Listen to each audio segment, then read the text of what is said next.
Bonjour et bienvenue dans cette série Le Royaume. Aujourd'hui, nous allons parler du libre arbitre de porter du fruit. Amen. Vous savez que Dieu a donné à l'homme le libre arbitre de faire ce qu'il veut, c'est vrai. L'homme peut choisir de faire le bien comme il peut choisir de faire le mal. Mais il y a une chose dont l'homme n'est pas libre, c'est des conséquences de ses actes. Peu de gens pensent qu'il y a des conséquences à nos actes, que ce soit pour le bien, que ce soit pour le mal.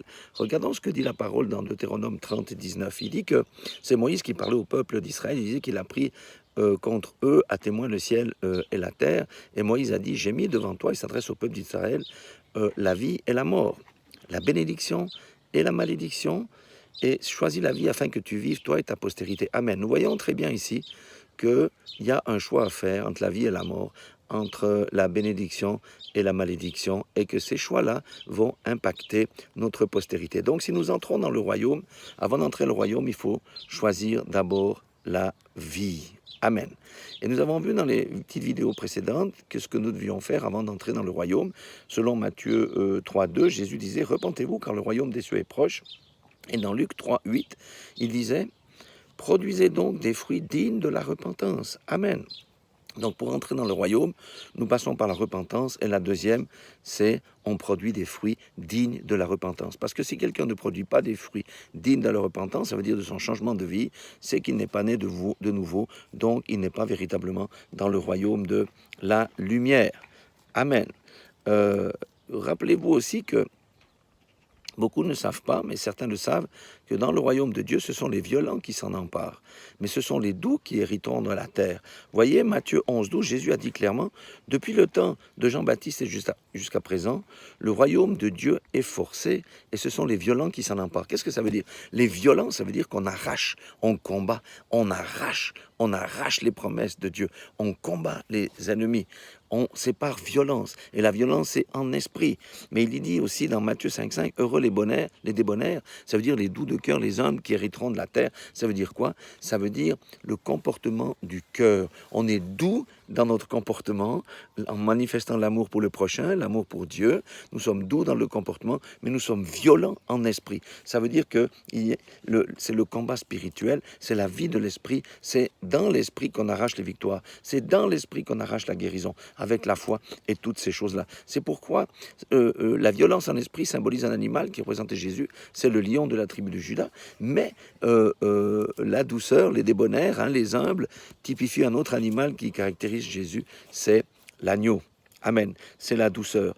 Donc, nous voyons que dans ce royaume-là, nous devons porter du fruit et nous comprenons aussi qu'il y a une guerre en esprit, car le Seigneur a donné à chacun d'entre nous des talents.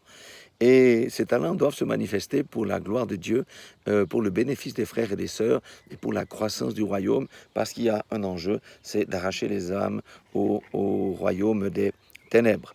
Du reste, au niveau des fruits, le Seigneur a dit dans Jean 15, 2, qu'il compare le Jésus et le cep. Nous sommes les sarments et le Père est le vigneron. Et vous savez que le sarment, c'est une branche et chaque branche doit porter du fruit. Ça veut dire des grappes de raisin. Il dit que si un sarment ne porte pas de fruit, qu'est-ce qu'il fait? On le retranche, on le coupe avec le sécateur, on le met dans la vigne, il sèche et ensuite on le brûle tout ensemble. Donc, chaque chrétien, entendez bien ceci, doit porter du fruit. Et c'est du fruit à la gloire de Dieu. Je ne parle pas du fruit religieux ou du fruit de la chair. Le fruit, ce sont les bonnes œuvres que Dieu a préparées pour nous dès avant la fondation du monde. Nous allons voir que ce genre de fruit-là nous amène dans une autre dimension. Ça sera la prochaine petite vidéo. Vous savez aussi que lorsque nous rentrons dans le royaume, c'est comme la naissance de nouveau-né. D'abord, c'est un bébé, ensuite, c'est un petit garçon, une petite fille, ensuite, il grandit jusqu'à l'âge adulte. Eh bien, c'est la même chose et nous devons savoir dans Galates 4.1 la promesse que le Seigneur a faite.